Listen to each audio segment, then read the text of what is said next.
संसार में मानव समुदाय में वही व्यक्ति स्थान और सम्मान पा सकता है, वही जीवित कहा जा सकता है, जिसके हृदय और मस्तिष्क ने समुचित विकास पाया हो और जो अपने व्यक्तित्व द्वारा मनुष्य समाज से रागात्मक के अतिरिक्त बौद्धिक संबंध भी स्थापित करने में समर्थ हो।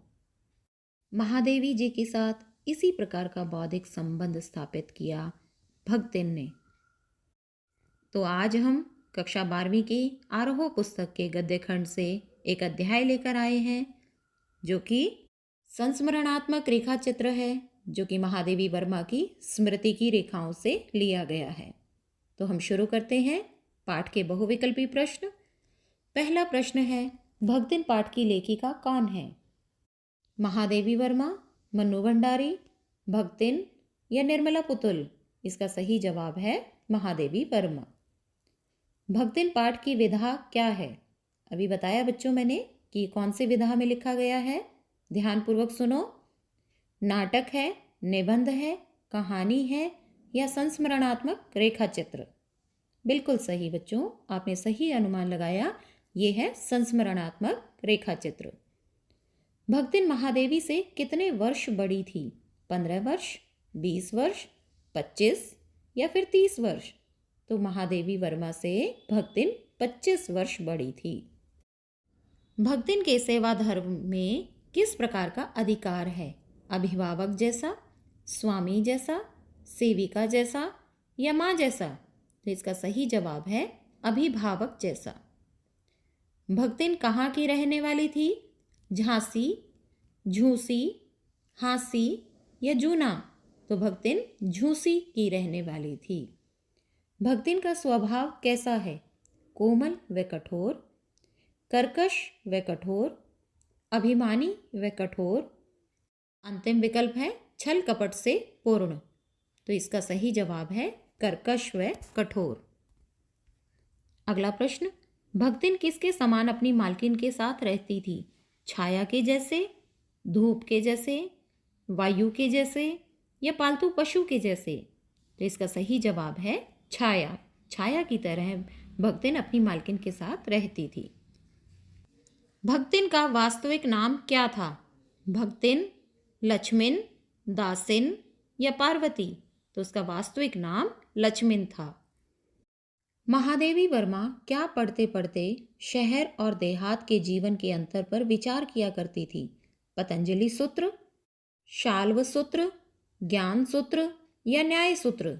तो इसका सही जवाब है न्याय सूत्र। भक्तिन का विवाह किस आयु में हुआ था? 7 वर्ष, 4 वर्ष, 5 वर्ष या 12 वर्ष? तो सही जवाब है 5 वर्ष। लेखिका द्वारा पुकारे जाने पर भक्तिन क्या कहती थी? जी आई, मालकिन, आए या हाँ जी? तो भक्तिन का जवाब हमेशा क्या होता था? आए। जब भी महादेवी वर्मा भक्तिन को पुकारती थी तो वो आए कहकर ही बोलती थी। ससुराल में भक्तिन के साथ अच्छा व्यवहार किसने किया? उसके पति ने, उसकी सास ने, ससुर ने या जिठानियों ने? तो यहाँ पर सही जवाब है पति ने। उसके पति के अलावा किसी ने भी उसके साथ अच्छा व्यवहार नहीं किया। भक्तिन के होंठ कैसे थे? पतले, मोटे, कटे फटे या अवर्णनीय? तो यहाँ पर सही जवाब है पतले। भक्तिन के ससुराल वालों ने उसे पति की मृत्यु के बाद पुनर्विवाह के लिए क्यों कहा? ताकि वे भक्तिन को सुखी देख सके, वे भक्तिन से छुटकारा पा सके, या फिर हो सकता है विकल्प कि वे भक्तिन की संपत्ति को हथिया सके, या फिर तीनों ही विकल्प गलत हैं, अर्थात चौथा विकल्प कोई नहीं। तो इसका सही जवाब है ताकि वे भक्तिन की संपत्ति हथिया सके। हमारा समाज विधवा के साथ कैसा व्यवहार करता है? स्नेहपूर्ण, सम्मानपूर्ण, सहानुभूतिपूर्ण या असम्मानपूर्ण? तो इसका सही जवाब है असम्मानपूर्ण। अगला प्रश्न, भक्तिन पाठ के आधार पर पंचायतों की क्या तस्वीर उभरती है? कि पंचायत गूंगी, लाचार व अयोग्य है, या फिर पंचायत झूठी है? तीसरा विकल्प कि पंचायत न्याय नहीं कर सकती, या चौथा विकल्प पंचायत स्वार्थी है? तो इसमें सही जवाब पहला विकल्प ठीक है, जो कि पंचायतों की क्या तस्वीर उभरती है कि पंचायत गूंगी, लाचार व अयोग्य है। सेवक धर्म में भक्तिन किससे स्पर्धा करने वाली थी? शबरी, सुग्रीव, हनुमान या लक्ष्मण?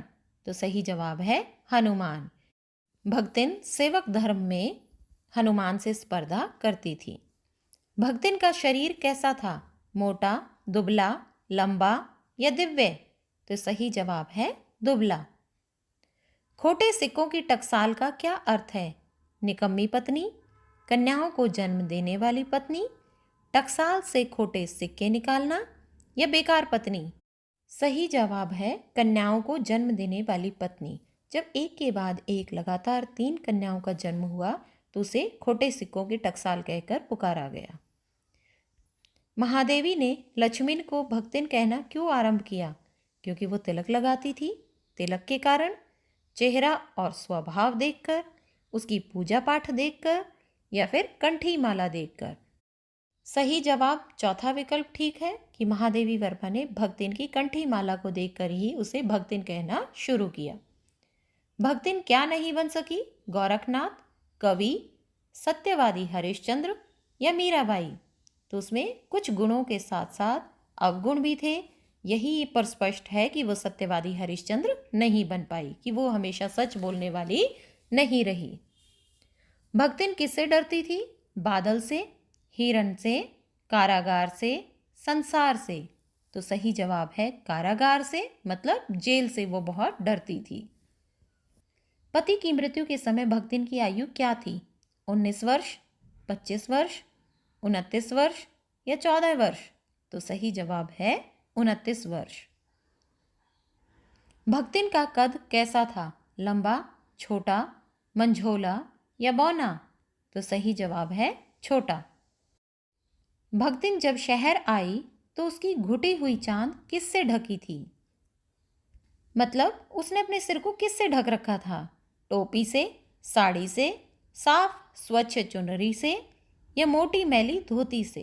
तो सही जवाब है मोटी मैली धोती से। तीरथ गए मुंडाए सिद्ध, यह पंक्ति किसने कही? भक्तिन ने, महादेवी वर्मा ने, पुजारी ने या मीराबाई ने? तो इसका सही जवाब है भक्तिन ने। पति के दादा कौन सा ससुर कहलाता है? आई, अजिया, अधिया या इनमें से कोई नहीं? तो सही जवाब है अजिया। अगला प्रश्न, लेखिका को स्त्रियों का क्या करना अच्छा नहीं लगता था? प्रेम विवाह करना, सिर मुंडवाना, नृत्य करना या गाना गाना? तो सही जवाब है सिर मुंडवाना। लेखिका को स्त्रियों का सिर मुंडवाना बिल्कुल भी अच्छा नहीं लगता था। अगला प्रश्न, जमींदार ने भक्तिन को दंड देने के लिए कहाँ खड़ा किया? छत पर, धूप में, मंदिर में, चर्च में? तो सही जवाब है धूप में।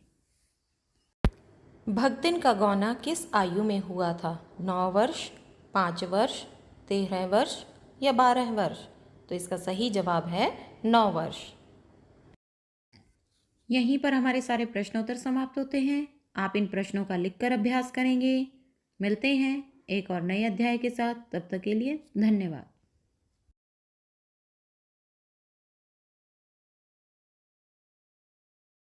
विज्ञान का अपना तर्क है और विश्वास का अपना सामर्थ्य। यह प्रश्न पढ़े लिखे समाज को उद्वेलित करता रहता है। इसी दुविधा को लेकर लेखक ने पानी के संदर्भ में प्रसंग रचा है। नमस्कार, सुप्रभात। Hindi classes by doctor Asha channel पर आपका हार्दिक स्वागत और अभिनंदन। आज हम कक्षा 12वीं की आरोह पुस्तक से एक और अध्याय लेकर आए हैं। एक और अध्याय के बहुविकल्पी प्रश्न लेकर आए हैं जिसका शीर्षक है काले मेघा पानी दे। तो पाठ हम शुरू करते हैं। पहला प्रश्न है, काले मेघा पानी दे पाठ के लेखक कौन हैं? हरिवंश राय बच्चन, धर्मवीर भारती, यशपाल या जैनेन्द्र कुमार? तो इसका सही जवाब है धर्मवीर भारती। आषाढ़ से संबंधित ऋतु कौन सी है? वसंत, वर्षा, शीत या ग्रीष्म? तो इसका सही जवाब है वर्षा ऋतु। आषाढ़ का संबंध वर्षा ऋतु से है। प्रस्तुत पाठ किस विधा की रचना है? कहानी, संस्मरण, रेखाचित्र या निबंध? इसका सही जवाब है संस्मरण। इंद्रसेना को लेखक ने क्या नाम दिया है? वानर सेना, राम सेना, मेंढक मंडली या कछुआ मंडली? इसका सही जवाब है मेंढक मंडली। अगला प्रश्न, इंद्रसेना द्वारा जल का दान मांगने को लेखक क्या कहते हैं? अंधविश्वास, लोक विश्वास, धार्मिक विश्वास या अंतिम विकल्प लोक परंपरा? क्या कहा गया है? लेखक जल का दान मांगने को अंधविश्वास कहते हैं। वर्षा के देवता कौन माने गए हैं? इंद्र, वरुण, सूर्य या पवन? इसका सही जवाब है इंद्र देवता। लोगों ने लड़कों की टोली को मेंढक मंडली नाम क्यों दिया? कीचड़ में लेटने के कारण, अनावृष्टि में जल मांगने पर, तालाब में उछलने के कारण या इनमें से कोई नहीं? तो इसका सही जवाब है कीचड़ में लेटने के कारण। वैसे तो इनका नाम इंद्रसेना है, लेकिन कुछ लोग ऐसे थे जो इनके कीचड़ में लेटने के कारण चिढ़ते थे, शोर शराबे से परेशान होते थे। उन्होंने इनका नाम मेंढक मंडली रख दिया था। किशोर अपने आप को इंद्रसेना क्यों कहते हैं? वर्षा के लिए, इंद्र को प्रसन्न करने के लिए, लोगों से जल मांगने के लिए, इंद्र के समान आचरण करने के लिए या इनमें से कोई नहीं? तो इसका सही जवाब है वर्षा के लिए, इंद्र को प्रसन्न करने के लिए। इंद्रसेना के द्वारा एक पंक्ति बोली जाती है, काले मेघा पानी दे, गगरी फूटी बैल पियासा, पानी दे गुड़धानी दे, काले मेघा पानी दे। तो यहाँ पर एक शब्द आया है गुड़धानी, उसका क्या अर्थ है? अनाज, पानी, गुड़ चने से बने लड्डू या धन संपत्ति? तो इसका सही जवाब है गुड़ चने से बना हुआ लड्डू। अगला प्रश्न, लंगोटधारी युवक किसकी जय बोलते हैं? इंद्र देवता की, गंगा मैया की, भगवान की या बादलों की? इसका सही जवाब है गंगा मैया की। जीजी की दृष्टि में किसके बिना दान नहीं होता? समृद्धि के बिना, आस्था के बिना, इच्छा के बिना या त्याग के बिना? तो इसका सही जवाब है त्याग के बिना। बच्चों की टोली पानी दे मैया कहकर किस सेना के आने की बात कहती है? वानर सेना, रावण सेना, इंद्र सेना या राम सेना? तो इनका नाम था इंद्र सेना। लेखक गोवर्धन और दीपावली पर सतिया किससे बनाते थे? गोबर से, कौड़ियों से, उपर्युक्त दोनों या गुलाल से?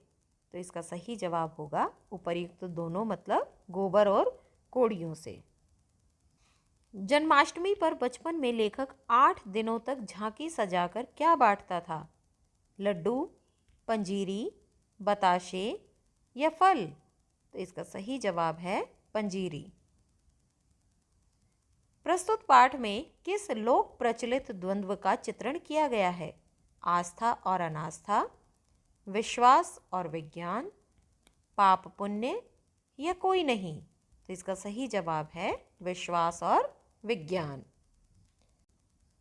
अंधविश्वास से क्या होता है? नुकसान, लाभ, प्रकाश या ईश दर्शन? तो इसका सही जवाब है नुकसान। अंधविश्वास से नुकसान होता है। प्रस्तुत पाठ में बोल गंगा मैया की जय का नारा कौन लगाता था? मेंढक मंडली, ऋषियों का समूह, जल देने वाले या हरिद्वार जाने वाले? तो इसका सही जवाब है मेंढक मंडली। मेंढक मंडली ही गंगा मैया के जयकारे लगाती थी। लेखक को कुमार सभा में कौन सा पद दिया गया? मंत्री, महामंत्री, उपमंत्री या सहमंत्री? ये वाला प्रश्न बहुत महत्वपूर्ण है बच्चों, पिछली बार परीक्षा में भी आया था कि लेखक को कुमार सभा का उपमंत्री बना दिया गया था। तो सही जवाब है उपमंत्री। जीजी के लड़के ने पुलिस की लाठी किस आंदोलन में खाई थी? राष्ट्रीय आंदोलन, भूदान आंदोलन, विदेशी वस्त्र आंदोलन या नमक आंदोलन? इसका सही जवाब है राष्ट्रीय आंदोलन। जीजी लेखक के हाथों पूजा अनुष्ठान क्यों कराती थी? अपने कल्याण के लिए, लेखक के कल्याण के लिए समाज कल्याण के लिए या उपर्युक्त सभी? तो इसका सही जवाब है लेखक के कल्याण के लिए। लेखक के बचपन में कैसे संस्कार थे? मार्क्सवादी, आर्य समाजी, राष्ट्रवादी या समाजवादी?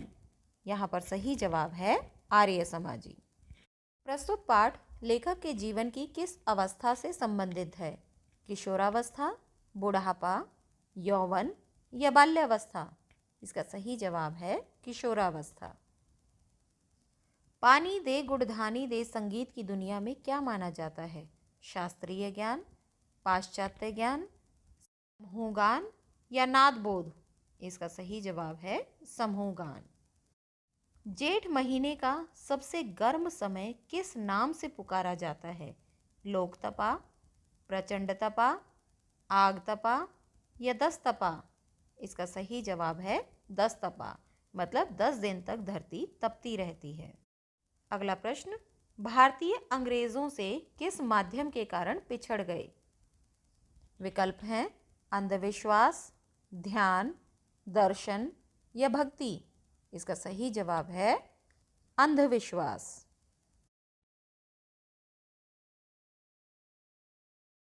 यहीं पर प्रस्तुत पाठ के सभी बहुविकल्पी प्रश्न समाप्त होते हैं।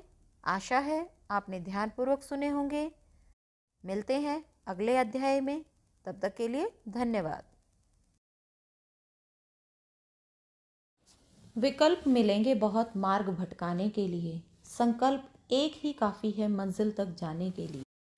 इसी प्रकार का संकल्प लिए है लुट्टन पहलवान, जो कि ढोल के बोल के माध्यम से न सिर्फ अपने आप में जिजीविषा रखता है, बल्कि भूख व महामारी से दम तोड़ रहे गांव को मौत से लड़ने की ताकत भी देता रहता है। नमस्कार, Hindi classes by doctor Asha channel पर आपका हार्दिक स्वागत है। आज हम कक्षा 12वीं की आरोह पुस्तक के एक और नए अध्याय के बहुविकल्पी प्रश्न लेकर आए हैं, जिसका शीर्षक है पहलवान की ढोलक। पहला प्रश्न है, पहलवान की ढोलक पाठ के रचयिता कौन है? विकल्प हैं हरिवंश राय बच्चन, धर्मवीर भारती, फणीश्वर नाथ रेणु या मन्नू भंडारी? तो इसका सही जवाब है फणीश्वर नाथ रेणु। पहलवान की ढोलक मुख्य रूप से किसका वर्णन करती है? लुट्टन की गरीबी का, लुट्टन की त्रासदी का, लुट्टन की जिजीविषा और हिम्मत का, या फिर लुट्टन की निराशा का? इसका सही जवाब है लुट्टन की जिजीविषा और हिम्मत का। लुट्टन कितनी आयु में अनाथ हो गया था? 7 वर्ष, 8 वर्ष, 9 वर्ष या 10 वर्ष? इसका सही जवाब है 9 वर्ष।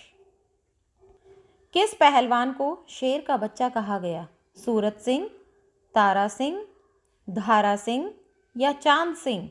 इसका सही जवाब है चांद सिंह। गांव में कौन से रोग फैले हुए थे? डेंगू, मलेरिया और हैजा, तपेदिक या मधुमेह? तो इसका सही जवाब है मलेरिया और हैजा। अगला प्रश्न, ढोलक की आवाज़ गांव में क्या करती थी? संजीवनी का काम, निराशा, भय या घबराहट? तो इसका सही जवाब है संजीवनी का काम। पहलवान के ढोलक की आवाज़ गांव में संजीवनी का काम करती थी। शेर के बच्चे के गुरु का क्या नाम था? दारा सिंह, अजमेर सिंह, समर सिंह या बादल सिंह? तो इसका सही जवाब है बादल सिंह। पहलवान के कितने पुत्र थे? 3, 2, 1 या 4? इसका सही जवाब है 2। लुट्टन ने चांद सिंह को कहाँ के दंगल में हराया था? रामनगर के, प्रेमनगर के, श्यामनगर के या कृष्णानगर के? इसका सही जवाब है श्यामनगर के। अगला प्रश्न, पंजाबी पहलवानों की जमायत किसके पक्ष में थी? काले खां, चांद सिंह, लुट्टन सिंह या छोटे सिंह? इसका सही जवाब है चांद सिंह के। पहलवान क्या बजाता था? वीणा, ढोलक, मृदंग या तबला? ये तो बहुत आसान प्रश्न है। पहलवान क्या बजाता था? ढोलक। लुट्टन अपने हाथों को कितनी दूरी पर फैलाकर चलने लगा था? 45 डिग्री, 30 डिग्री, 60 डिग्री या 75 डिग्री? तो इसका सही जवाब है 45 डिग्री। लुट्टन को किसका आश्रय प्राप्त हो गया? जमींदार का, सरकार का, राजा का या ग्राम पंचायत का? सही जवाब है राजा का। अगला प्रश्न, दंगल का स्थान किसने ले लिया था? क्रिकेट ने, फुटबॉल ने, घोड़ों की रेस ने या टेनिस ने? इसका सही जवाब है घोड़ों की रेस ने। अगला प्रश्न, लुट्टन के दोनों पुत्रों की मृत्यु कैसे हो गई? करंट के लगने से, सांप के काटने से, सड़क दुर्घटना से या मलेरिया व हैजे से? तो पहलवान के दोनों पुत्रों की मृत्यु मलेरिया व हैजे से हुई। गांव में जो महामारी का प्रकोप फैला हुआ था, मलेरिया और हैजे का, उसी के कारण ही उसके पुत्रों की मृत्यु हुई। रात्रि की भीषणता को कौन ललकारती थी? पहलवान की ढोलक, बिजली, चांदनी या भावुकता? इसका सही जवाब है पहलवान की ढोलक। लुट्टन पहलवान कितने वर्षों तक अजेय रहा? 10 वर्ष, 15 वर्ष, 18 वर्ष या 20 वर्ष? इसका सही जवाब है 15 वर्ष। लुट्टन ने किस नामी पहलवान को हरा दिया? अफजल खान, काला खान, कल्लू खां या अब्दुल खान? इसका सही जवाब है काला खां। पाठ का प्रारंभ किस ऋतु के दिनों से होता है? वसंत, जाड़ा, पावस या ग्रीष्म? इसका सही जवाब है जाड़ा। किसकी ठंडी रात थी? चौदस, पूर्णिमा, अष्टमी या अमावस्या? इसका सही जवाब है अमावस्या। चांद सिंह किसकी तरह लुट्टन पर टूट पड़ा? शेर की तरह, हाथी की तरह, बाज की तरह या सांप के जैसे? तो यहाँ पर सही जवाब है बाज की तरह। काला खां क्या कहकर अपने प्रतिद्वंद्वी पर टूट पड़ता था? या अली, आली या हुसैन या अल्लाह? तो इसका सही जवाब है आली। लुट्टन सिंह के सिर पर कसरत की धुन क्यों सवार हुई? नाम प्रसिद्धि के लिए, इनाम जीतने के लिए, शरीर को मजबूत बनाने के लिए? अंतिम विकल्प है लोगों से बदला लेने के लिए। तो कौन सा होगा इसका सही जवाब? अंतिम विकल्प, लोगों से बदला लेने के लिए। पाठ में बताया गया है कि लुट्टन सिंह 9 वर्ष की उम्र में अनाथ हो गया था। उसकी विधवा सास ने उसका पालन पोषण किया।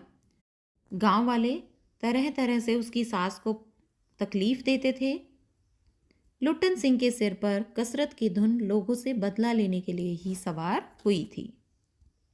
जीते रहो बहादुर, तुमने मिट्टी की लाज रख ली, ये कथन किसका है? चांद सिंह का, राजा साहब, लुट्टन या कल्लू खां? इसका सही जवाब है राजा साहब। राजमत किसके पक्ष में था? चांद सिंह के, लुट्टन सिंह के, रूप सिंह के या कल्लू खां के? तो इसका सही जवाब है चांद सिंह के। दोनों के बीच युद्ध शुरू हुआ तब ज़्यादातर मत या राजमत चांद सिंह के पक्ष में था। युद्धि के दौरान कौन लुट्टन पहलवान का हौसला बढ़ा रहा था? उसके साथी, जनता, राजा साहब या ढोलक? तो यहाँ पर लुट्टन पहलवान की ढोलक ही उसका हौसला बढ़ा रही थी। चांद सिंह की हार से कौन सबसे अधिक दुखी था? मराठा, मीना, पंजाबी या डोगरा? तो पंजाबी जमायत सबसे अधिक दुखी थी। लुट्टन सिंह और उसके बेटों को राज दरबार से हटाने का क्या कारण था? अधिक दैनिक व्यय, राजद्रोह, कमजोर प्रदर्शन या कोई नहीं? तो इसका सही जवाब है अधिक दैनिक व्यय। पहलवान ने अपने दोनों पुत्रों का अंतिम संस्कार किस प्रकार किया? नदी में बहाकर, चिता में जलाकर, दफनाकर, इनमें से कोई नहीं? तो इसका सही जवाब है नदी में बहाकर। उसने अपने दोनों पुत्रों को कंधों पर लाद कर नदी में बहा दिया। लोगों ने जब ये सुना तो लोग दंग रह गए। बीमारियां किस मौसम में फैली थी? वसंत, ग्रीष्म, वर्षा या सर्दी? तो इसका सही जवाब है सर्दी। मरने से पहले लुट्टन पहलवान क्या कहा करता था? परिश्रम करते रहना, मुझे चित नहीं पेट के बल सुलाना। विकल्प 3, चिता सुलगाते समय ढोलक बजाना। यह विकल्प 4, तो इसका सही जवाब है विकल्प 4। दूसरा व तीसरा दोनों ही विकल्प सही है। पहलवान कहा करता था कि जब मैं मर जाऊं तो चिता पर मुझे चित नहीं पेट के बल सुलाना। मैं जिंदगी में कभी चित नहीं हुआ और चिता सुलगाने के समय ढोलक बजा देना। यहीं पर हमारे सारे प्रश्नोत्तर समाप्त होते हैं। आशा है आप इन प्रश्नों का लिखकर अभ्यास करेंगे। मिलते हैं एक और नए अध्याय के साथ। तब तक के लिए धन्यवाद। कितने भी दंगे हों, चाहे कितने ही हों बंटवारे, अगर दो मुल्कों के लोग चाहें तो देश को कैसे न नफरत उभारे। अरे कौन है नेता, क्या है राजनीति, लकीरें खींचने का यह निर्णय बस थी एक कूटनीति। गर्मी को खैर बांट दोगे जनाब, पर मोहब्बत और इंसानियत को क्या दोगे जवाब, कुछ सोचा है। नमस्कार, Hindi classes by doctor Asha channel पर आपका हार्दिक स्वागत है। आज हम कक्षा 12वीं की आरोह पुस्तक के गद्य खंड से भारत पाक विभाजन पर आधारित एक पाठ लेकर आए हैं, उसके बहुविकल्पी प्रश्नों को, जिसका शीर्षक है नमक और जिसकी लेखिका है रजिया सज्जाद जहीर। तो पाठ प्रारंभ करते हैं हम। पहला प्रश्न नियमानुसार, जिसे हम हर वीडियो में शामिल करते हैं, पाठ के लेखक या लेखिका से संबंधित। तो प्रस्तुत पाठ नमक, इस पाठ की लेखिका कौन है? सफ़िया, मन्नू भंडारी, रजिया सज्जाद जहीर या महादेवी वर्मा? तो इसका सही जवाब है रजिया सज्जाद जहीर। नमक कहानी का संबंध किससे है? हिंदू और मुसलमान से, भारतवासियों से, पाकिस्तान से या भारत पाक विभाजन से? तो इसका सही जवाब है भारत पाक विभाजन से। सफ़िया पाकिस्तान के किस नगर में आई थी? मुल्तान में, लाहौर में, इस्लामाबाद में या सयालकोट में? इसका सही जवाब है लाहौर में। सफ़िया लाहौर जाने से पहले किस कार्यक्रम में गई थी? कीर्तन में, जगराते में, मंदिर में या मस्जिद में? तो इसका सही जवाब है कीर्तन में। सिख बीबी ने किसे अपना वतन कहा? अमृतसर को, लाहौर को, दिल्ली को या अंतिम विकल्प मुल्तान को? तो इसका सही जवाब है लाहौर को। कीर्तन कितने बजे समाप्त हुआ? 9 बजे, 10 बजे, 11 बजे या 12 बजे? तो इसका सही जवाब है 11 बजे। सिख बीवी ने सफ़िया से क्या तोहफा लाने के लिए कहा? नमक, संतरे, कीनू या मेवा? तो इसका सही जवाब है नमक। सिख बीवी कहती है कि अगर तुम लाहौर जाओ तो वहाँ से थोड़ा सा लाहौरी नमक ले आना। सफ़िया लाहौर में किसके पास गई थी? माता पिता के पास, भाइयों के पास, पड़ोसियों के पास या दोस्तों के पास? तो इसका सही जवाब है भाइयों के पास। सफ़िया का भाई क्या करता था? वो एक पुलिस अफसर था, वो एक कस्टम अधिकारी था या वो व्यापार करता था या उसकी सरकारी नौकरी थी? कौन सा जवाब होगा बच्चों? तो वो एक पुलिस अफसर था। सफ़िया ने बादामी कागज़ की पुड़िया में क्या बंद कर रखा था? सिंदूरी नमक, सोडियम नमक, लाहौरी नमक या सेंधा नमक? तो इसका सही जवाब है लाहौरी नमक। अगला प्रश्न, कस्टम वालों के लिए क्या आवश्यक है? ज्योतिष ज्ञान, कर्तव्य पालन, भाषा ज्ञान या कुछ भी नहीं? तो कस्टम वालों के लिए कर्तव्य सबसे पहले आता है। आखिर कस्टम वाले भी तो इंसान हैं, कोई मशीन तो नहीं। यह कथन किसका है? ये पंक्तियाँ किसने कही? सफ़िया के भाई ने कही, खुद सफ़िया ने कही, लेखिका ने कही या सुनील दास गुप्ता ने कही? तो इसका सही जवाब है सफ़िया की। आप अदीब ठहरी। हम सभी अदीबों का दिमाग थोड़ा सा ज़रूर ही घूमा हुआ होता है। यहाँ अदीब शब्द किसके लिए प्रयोग हुआ है? सिरफिरे व्यक्ति के लिए, पागल के लिए, साहित्यकार के लिए या सरकार के लिए? तो इसका सही जवाब है साहित्यकार के लिए। सफ़िया के कितने भाई पाकिस्तान में थे? 2, 3, 4 या 5? तो सही जवाब है 3। पहले सफ़िया ने नमक की पुड़िया को कहाँ रखा? अपने पर्स में, फलों की टोकरी की तह में, फलों के ऊपर या सूटकेस में? सफिया ने नमक को फलों की टोकरी के नीचे छुपा कर रखा। सुनील दास गुप्ता को उनके मित्र ने सालगिरह पर एक पुस्तक भेंट की। वो साल कब था?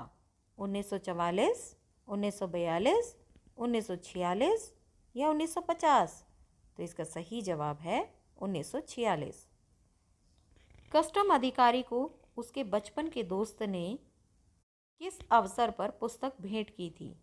सालगिरह पर, नववर्ष पर, दीपावली पर या दुर्गा पूजा पर? तो इसका सही जवाब होगा सालगिरह पर। संतरे व माल्टे को मिलाकर कौन सा फल तैयार किया जाता है? नींबू, मौसमी, कीनू या मेवा? तो इसका सही जवाब है कीनू। अगला प्रश्न, सफिया के दोस्त ने कीनू देते हुए क्या कहा था? यह हमारी दोस्ती का सबूत है, यह हिंदुस्तान पाकिस्तान एकता का मेवा है, यह प्रेम का सबूत है, यह कुछ भी नहीं कहा? तो इसका सही जवाब होगा विकल्प 2, यह हिंदुस्तान पाकिस्तान एकता का मेवा है। किस रंग की कागज़ की पुड़िया में सेर भर लाहौरी नमक था? लाल, सफ़ेद, बैंगनी या बादामी? तो सही जवाब है बादामी। मुझे तो लाहौर का नमक चाहिए, मेरी माँ ने यही मंगवाया है। इस वाक्य में सफिया ने अपनी माँ किसे कहा है? सिख बीवी को, माँ को, मित्र की माँ को या पति की माँ को? तो सही जवाब है सिख बीवी को, क्योंकि उनकी माँ की मृत्यु पहले ही हो चुकी थी और माँ का स्थान दिया है उन्होंने सिख बीवी को। मोहब्बत तो कस्टम से इस तरह से गुजर जाती है कि कानून भी हैरान रह जाता है। यह कथन किसके हैं? पाकिस्तानी कस्टम अधिकारी के, सफिया के भाई के, सुनील दास गुप्ता के या अंतिम विकल्प सफिया के? तो सही जवाब है पाकिस्तानी कस्टम अधिकारी के। नमक कहानी में सबसे अच्छा डाब कहाँ का बताया गया है?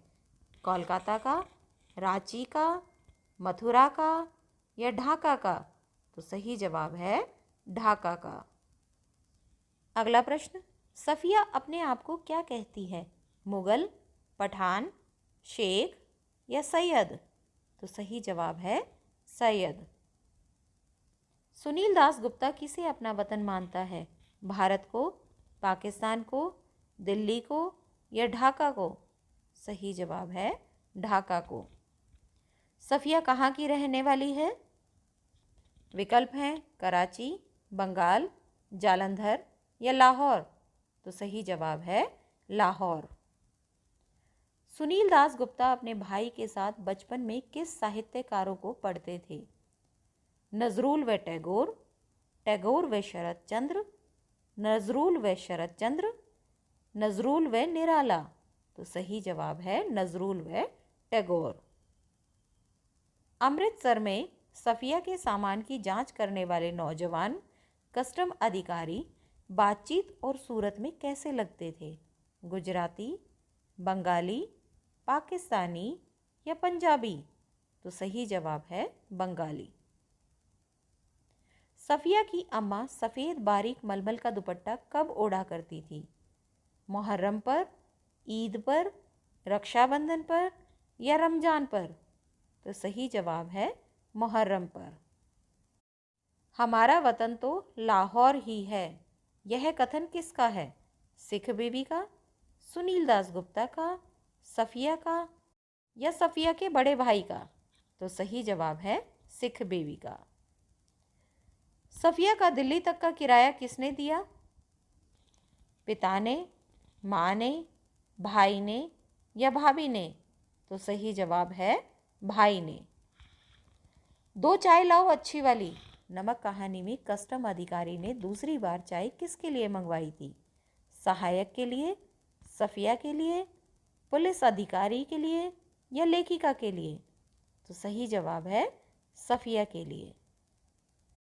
पाकिस्तानी कस्टम अफसर ने कहाँ पर सलाम बोलने को कहा है? ताजमहल पर, लाल किला पर, जामा मस्जिद की सीढ़ियों पर या दिल्ली को? तो सही जवाब है जामा मस्जिद की सीढ़ियों को। यहीं पर हमारे सारे प्रश्नोत्तर समाप्त होते हैं।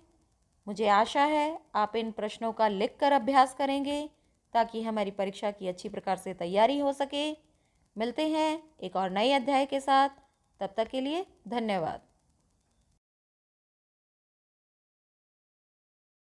चुनौतियाँ सबक है जिंदगी का, इनसे मजबूर नहीं मजबूत बनो।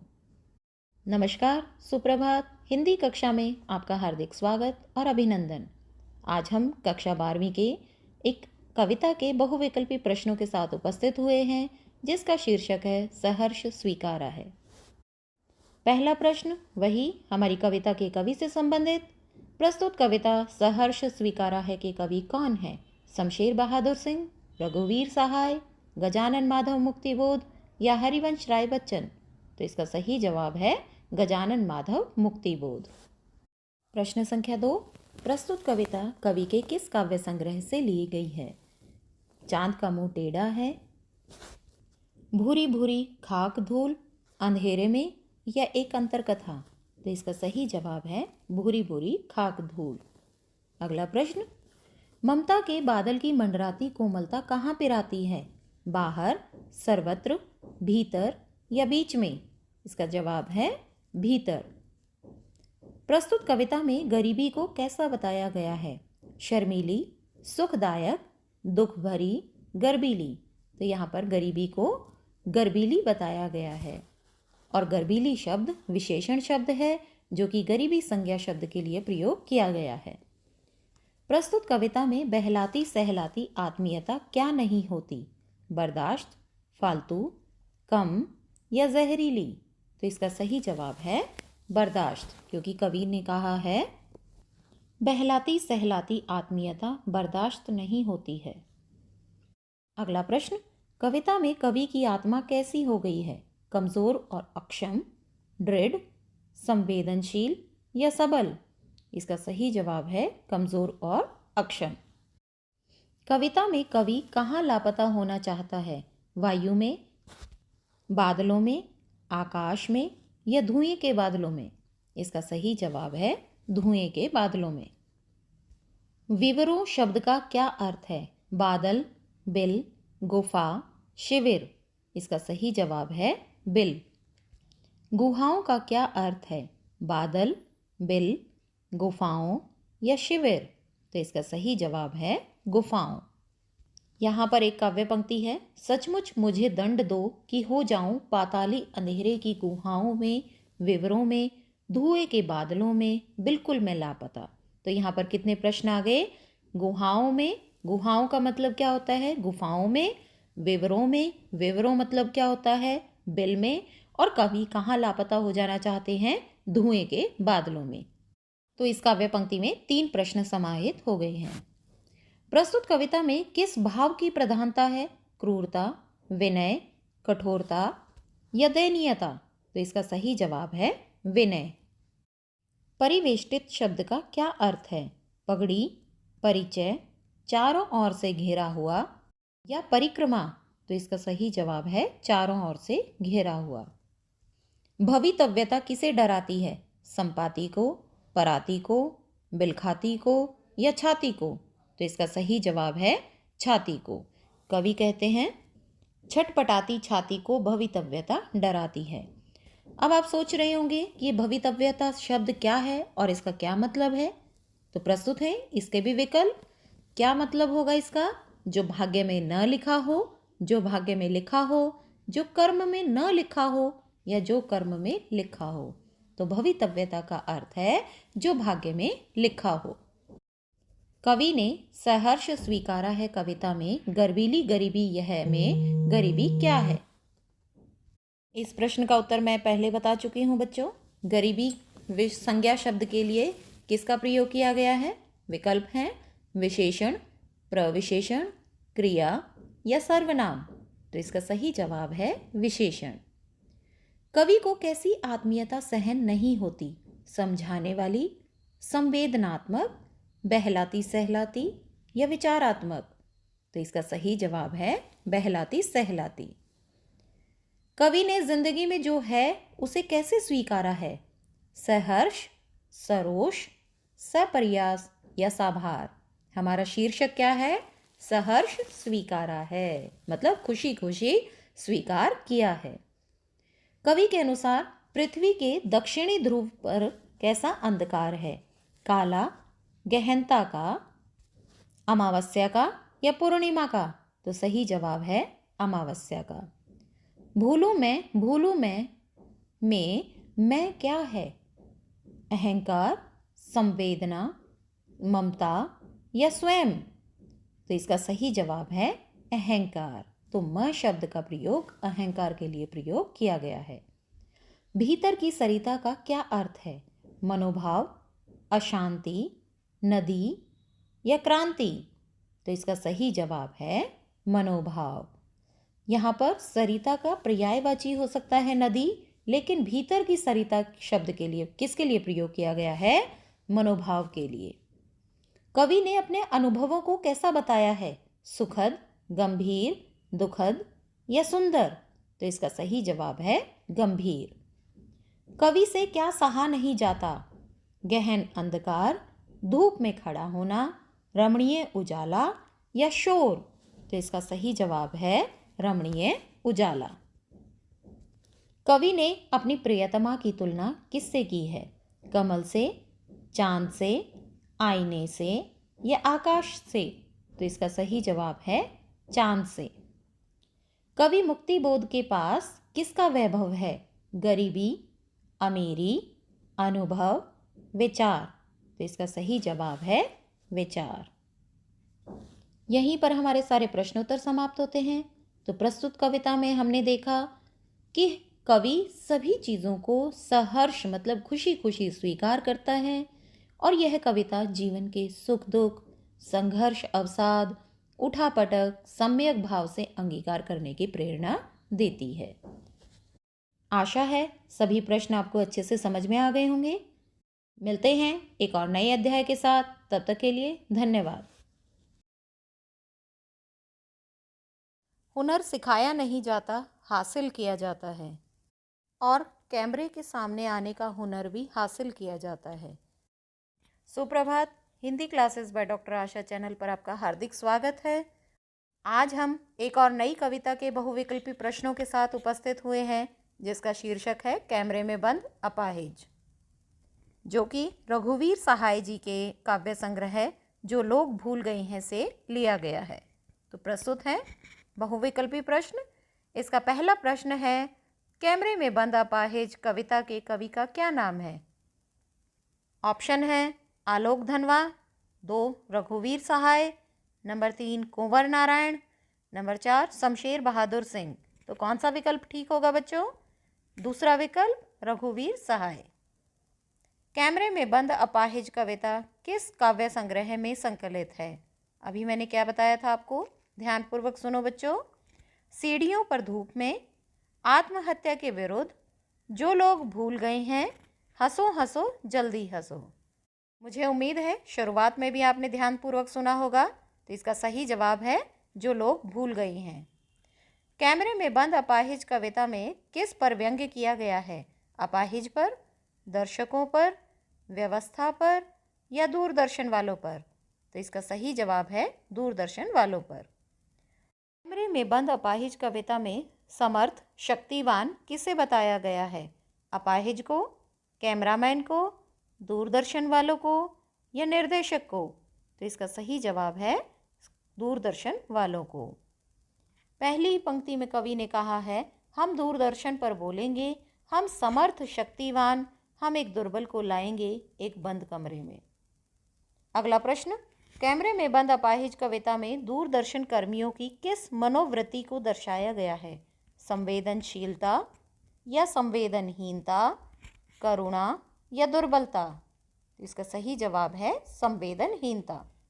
दूरदर्शन वाले बंद कमरे में किसको लेकर आए हैं? दुर्बल को, सबल को, अपंग को या बीमार को? तो इसका सही जवाब है दुर्बल। अभी मैंने क्या पंक्ति बताई कि दूरदर्शन वाले क्या कह रहे हैं? हम एक दुर्बल को लाएंगे एक बंद कमरे में। अगला प्रश्न है, दूरदर्शन पर किस उद्देश्य से कार्यक्रम दिखाया गया था? धार्मिक उद्देश्य था उनका, या वैज्ञानिक उद्देश्य, सामाजिक या मनोवैज्ञानिक? तो इसका सही जवाब है सामाजिक उद्देश्य। अगला प्रश्न, कार्यक्रम संचालक किसे लाना चाहते हैं? अपाहिज को, दर्शकों को, दोनों को या किसी को नहीं? तो कार्यक्रम संचालक एक अपाहिज व्यक्ति को लाना चाहते हैं। अगला प्रश्न, कैमरे में बंद अपाहिज कविता में अपाहिज के होठों पर कैसे भाव दिखाई देते हैं? उलझन के, कसमसाहट के, पीड़ा के या मुस्कान के? तो इसका सही जवाब है कसमसाहट के। अपाहिज से दूरदर्शन कार्यक्रम संचालक किस प्रकार के प्रश्न पूछता है? विकल्प हैं अर्थपूर्ण, तर्कसंगत, भावपूर्ण या अर्थहीन? तो इसका सही जवाब है अर्थहीन। ऐसे प्रश्न पूछता है जिसका कोई अर्थ नहीं होता है। अगला प्रश्न, कैमरे में बंद अपाहिज कविता में पर्दे पर किसकी कीमत बताई गई है? अपाहिज की, कैमरामैन की, वक्त की या अभिनेता की? तो इसका सही जवाब है वक्त की। कैमरे में बंद अपाहिज कविता में क्या भाव प्रकट हुए हैं? दया के, परोपकार के, सुख के या क्रूरता के? तो इसका सही जवाब है क्रूरता के। यहाँ पर दूरदर्शन वालों की क्रूरता को दर्शाया गया है। कैमरे वाले एक और कोशिश क्यों करना चाहते हैं?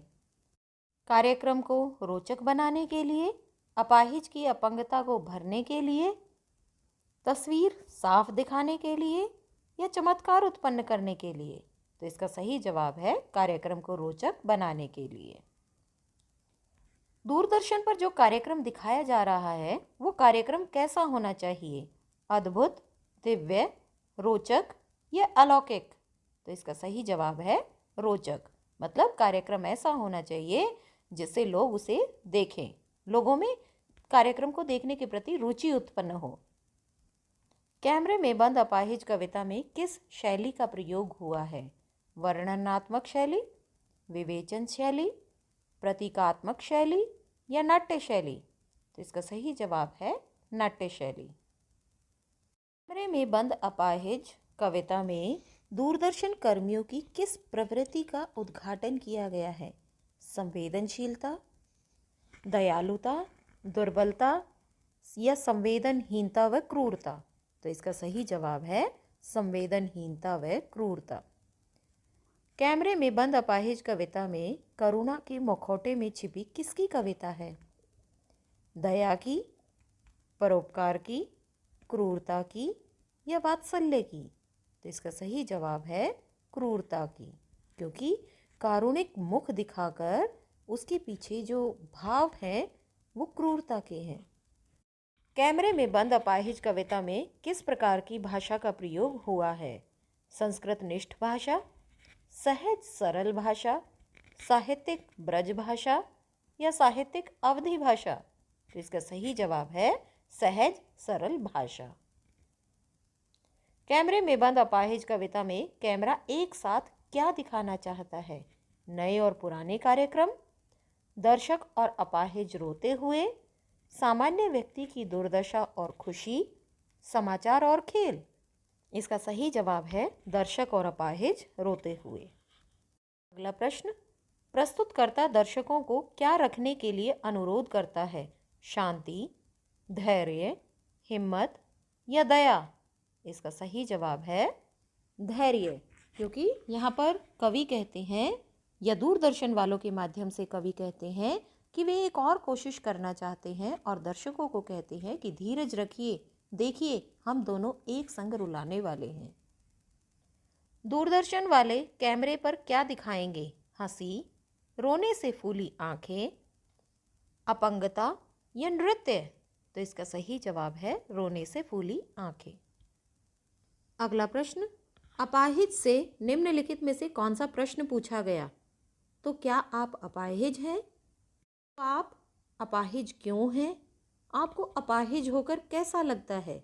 या उपर्युक्त तीनों? अंतिम विकल्प है उपर्युक्त तीनों। तो इसका सही जवाब होगा तीनों। उपर्युक्त तीनों ही प्रश्न अपाहिज से दूरदर्शन वालों के द्वारा पूछे गए थे। अगला प्रश्न, कौन खुद इशारे से बताएगा कि अपंग होकर अपाहिज को कैसा लगता है? उद्घोषक, निर्देशक, कैमरामैन या दूरदर्शन कर्मी? तो इसका सही जवाब है दूरदर्शन कर्मी। यहीं पर हमारे सारे प्रश्नोत्तर समाप्त होते हैं। तो प्रस्तुत कविता में हमने देखा रघुवीर सहाय जी, जिन्हें समकालीन कविता का संवेदनशील चेहरा कहा जाता है, उन्होंने प्रस्तुत कविता में इन्हीं भावों को चरितार्थ किया है। आशा है आपने प्रश्नों को ध्यानपूर्वक सुना होगा। मिलते हैं एक और नए अध्याय के साथ। तब तक के लिए धन्यवाद। असफलता एक चुनौती है, स्वीकार करो। क्या कमी रह गई देखो और सुधार करो। जब तक न सफल हो नींद चैन को त्यागो तुम, संघर्ष का मैदान छोड़ मत भागो तुम। कुछ किए बिना ही जय जयकार नहीं होती, कोशिश करने वालों की हार नहीं होती। ऐसे महान विचार हैं हरिवंश राय बच्चन जी के, जो हमें सदैव निरंतर आगे बढ़ने का संदेश देते रहते हैं। सुप्रभात, नमस्कार, अभिनंदन। हम एक और नया अध्याय लेकर उपस्थित हुए हैं। एक कविता, हरिवंश राय बच्चन जी का एक गीत, दिन जल्दी जल्दी ढलता है। पहला प्रश्न इसी से संबंधित, दिन जल्दी जल्दी ढलता है कविता के कवि का क्या नाम है? मुझे उम्मीद है कि ये प्रश्न तो आपको याद हो गया होगा। ऑप्शन है जयशंकर प्रसाद, सुमित्रा नंदन पंत, हरिवंश राय बच्चन और अंतिम विकल्प है सूर्यकांत त्रिपाठी निराला। तो इसका सही जवाब है हरिवंश राय बच्चन। एक गीत दिन जल्दी जल्दी ढलता है कवि के किस काव्य संग्रह से लिया गया है? मधुशाला, मधुबाला, निशा निमंत्रण या मधु कलश? तो इसका सही जवाब है निशा निमंत्रण। अगला प्रश्न, दिन जल्दी जल्दी ढलता है कविता में कवि के हृदय में कैसे भाव भरे हुए हैं? विह्वलता के, प्रसन्नता के, उत्साह के या घृणा के? तो इसका सही जवाब है विह्वलता के। दिन ढलने के साथ ही बच्चे कहाँ से झांकने लगे? खिड़की से, नीड़ों से, छत से या दरवाजे से? तो इसका सही जवाब है नीड़ों से। किसके बच्चे नीड़ों से झांक रहे होंगे? हिरण के, कोयल के, गाय के, चिड़िया के? तो इसका सही जवाब है चिड़िया के। नीड़ का क्या अर्थ है? जल, कमल, तालाब या घोंसला? तो इसका सही जवाब है घोंसला। अगला प्रश्न, दिन जल्दी जल्दी ढलता है गीत में नीड़ों से झांक रहे बच्चों का ध्यान चिड़िया के परों में क्या भरता है? विकलता, चंचलता, विह्वलता या शिथिलता? तो इसका सही जवाब है चंचलता।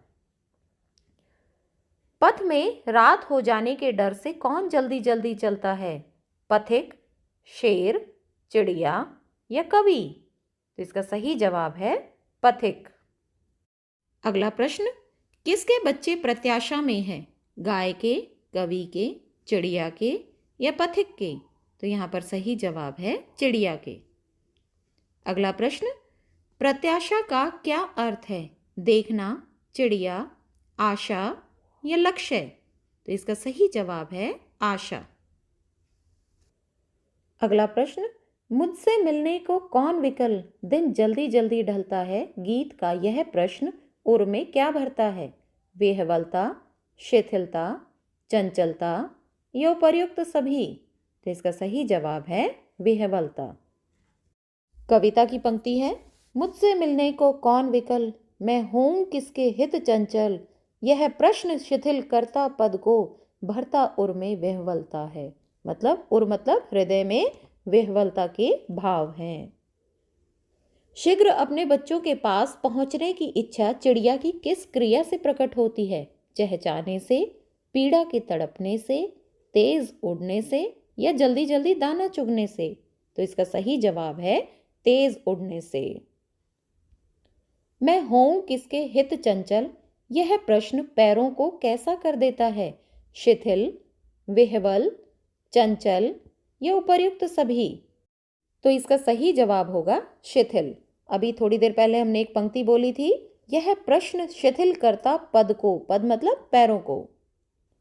अपने बच्चों के विषय में सोचकर पक्षियों की चंचलता किन अंगों में सबसे अधिक व्यक्त होती है? आंखों में, हृदय में, पैरों में या पंखों में? तो इसका सही जवाब है पंखों में। बढ़ते हैं हम अगले प्रश्न की ओर। मुझसे मिलने को कौन विकल्प पंक्ति में कौन सा भाव है? प्रश्न, आश्चर्य, प्रसन्नता, हताशा। तो इसका सही जवाब होगा हताशा। काव्य पंक्ति में था मुझसे मिलने को कौन विकल्प, आगे प्रश्नवाचक चिन्ह है, तो कवि हताश हैं कि उनसे मिलने के लिए कोई बेचैन नहीं है। हो जाए न पथ में रात कहीं, सोचकर कौन जल्दी जल्दी चलता है? चिड़िया के बच्चे, पंथी, चिड़िया या तोता? तो इसका सही जवाब है पंथी। अगला प्रश्न, मंजिल भी तो है दूर नहीं, यह विचार किसके मन में आ रहा है? पंथी के, सैनिक के, पर्वतारोही के, खिलाड़ी के? तो इसका सही जवाब है पंथी के। बच्चे किसकी आशा में नीड़ों से झांक रहे होंगे? पिता की, माँ की, हवा की या भोजन की? तो ये सही जवाब है माँ की। पथिक को किसका भ्रम है? रात का, सुबह का, संध्या का या चोर का? तो इसका सही जवाब होगा रात का। यहाँ कवि कहते हैं ना, हो जाए न पथ में रात कहीं, तो उसे रात का भय है। दिन का पंथी क्या पाने की कामना करता है? मंजिल, धन, बात या ऐश्वर्य? तो इसका सही जवाब होगा मंजिल। कवि का हृदय किस भाव से भरा है? शिथिलता, विह्वलता, स्थिरता या चंचलता? तो यहाँ पर कवि का हृदय विह्वलता से भरा हुआ है। चिड़िया के परों में चंचलता किस भाव की प्रतीक है? ममता, प्रेम, दया या सहनशीलता? तो इसका सही जवाब है ममता। दिन जल्दी जल्दी ढलता है गीत के अनुसार समय क्या है? परिवर्तनशील, अपरिवर्तनशील, स्थिर या चंचल? तो इसका सही जवाब है परिवर्तनशील। दिन जल्दी जल्दी ढलता है पंक्ति में कौन सा अलंकार है? अनुप्रास, उपमा, यमक या पुनरुक्ति प्रकाश? तो इसका सही जवाब है पुनरुक्ति प्रकाश, क्योंकि जल्दी जल्दी 2 बार प्रयोग किया गया है। बिना अर्थ बदले जब शब्द की पुनरावृत्ति होती है तो वहां पर पुनरुक्ति प्रकाश अलंकार होता है। यहीं पर हमारे सारे प्रश्नोत्तर समाप्त होते हैं। आशा है इन प्रश्नों को आपने ध्यान से सुना होगा। अगर आपको ये वीडियो अच्छी लगी हो तो इसे लाइक कीजिए, शेयर कीजिए, ताकि अधिक से अधिक विद्यार्थी इसका लाभ उठा सके। मिलते हैं अगले अध्याय में एक और नई वीडियो के साथ। तब तक के लिए धन्यवाद।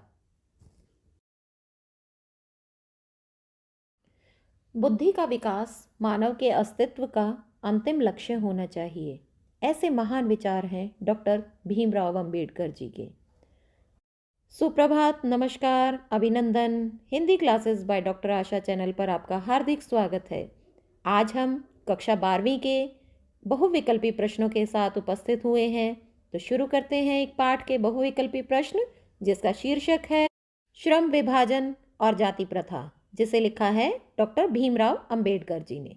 तो चलिए शुरू करते हैं इस पाठ के बहुविकल्पी प्रश्न। पहला प्रश्न है, प्रस्तुत पाठ जाति प्रथा और श्रम विभाजन पाठ के लेखक कौन है? यशपाल, यतेंद्र मिश्र, भीमराव अंबेडकर, स्वयं प्रकाश। तो बच्चों अभी क्या सुना था आपने? कौन सा पाठ है ये? जाति प्रथा और श्रम विभाजन, और इसके लेखक कौन है? डॉक्टर भीमराव अंबेडकर। प्रश्न संख्या 2, सामूहिक जीवनचर्या की एक रीति तथा समाज के आदान प्रदान को लेखक ने क्या कहा है? स्वतंत्रता, तानाशाही, दासता या लोकतंत्र? तो इसका सही जवाब है लोकतंत्र। अगला प्रश्न, जाति प्रथा व्यक्ति को जीवन भर के लिए किससे बांध देती है? एक ही व्यवसाय से, अनेक व्यवसायों से, व्यवसाय बदलने से या अंतिम विकल्प है व्यवसाय छोड़ने से? तो यहाँ पर सही जवाब होगा एक ही व्यवसाय से। प्रश्न संख्या 4, लेखक ने भारतीय समाज में बेरोजगारी और भूखमरी का क्या कारण बताया है? गरीबी, पूंजीवाद, जाति प्रथा या सांप्रदायिकता? इसका सही जवाब है जाति प्रथा। बढ़ते हैं हम अगले प्रश्न की ओर। अंबेडकर जी ने दूध और पानी के मिश्रण की तुलना किससे की है? स्वतंत्रता से, समता से, भाईचारे से, संपन्नता से। तो इसका सही जवाब होगा भाईचारे से। प्रश्न संख्या 6, लेखक ने काल्पनिक जगत की वस्तु किसे कहा है? राजनीति को, सिद्धांत को, समता को या जातिवाद को? तो इसका सही जवाब है समता को। लेखक के अनुसार हिंदू धर्म की जाति प्रथा व्यक्ति को कौन सा पेशा चुनने की अनुमति देती है? पैतृक, स्वतंत्र मतलब वो कोई भी पेशा चुन सकता है, या कर्मानुसार या कार्यकुशलता के अनुसार?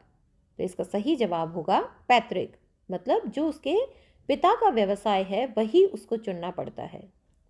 अगला प्रश्न, कुछ व्यक्तियों को दूसरे लोगों के द्वारा निर्धारित व्यवहार और कर्तव्यों का पालन करने के लिए मजबूर करना क्या कहलाता है? स्वतंत्रता, आज्ञा पालन, दासता या गरीबी? तो इसका सही जवाब होगा दासता। अगला प्रश्न, कौन सा धर्म व्यक्ति को जाति प्रथा के अनुसार काम करने को मजबूर करता है? हिंदू, मुस्लिम, सिख, ईसाई? तो इसका सही जवाब होगा हिंदू धर्म। अगला प्रश्न, स्वतंत्रता, समता व भ्रातृता पर आधारित समाज को अंबेडकर जी ने कैसा समाज कहा है?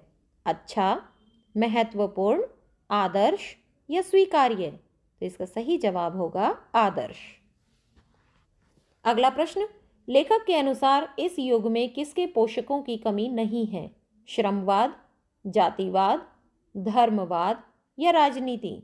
तो इसका सही जवाब होगा जातिवाद। माता पिता के आधार पर श्रम विभाजन करना किसकी देन है? धर्म की, समाज की, जाति प्रथा की या बेरोजगारी की? तो इसका सही जवाब है जाति प्रथा की। अगला प्रश्न, आदर्श समाज की विशेषता क्या है? विघटन, अलगाव, गतिशीलता या विद्वेष? इसका सही जवाब है गतिशीलता, मतलब जब गतिशीलता होगी तभी वो आदर्श समाज बन पाएगा। अगला प्रश्न, इस युग में जातिवाद क्या है? गुण, विडंबना, श्रेष्ठ व्यवस्था या ईश विधान? तो यहाँ पर लेखक ने सबसे पहले वाली पंक्ति में कहा है यह विडंबना की बात है कि इस युग में भी जातिवाद के पोषकों की कमी नहीं है। तो ये सबसे बड़ी विडंबना है।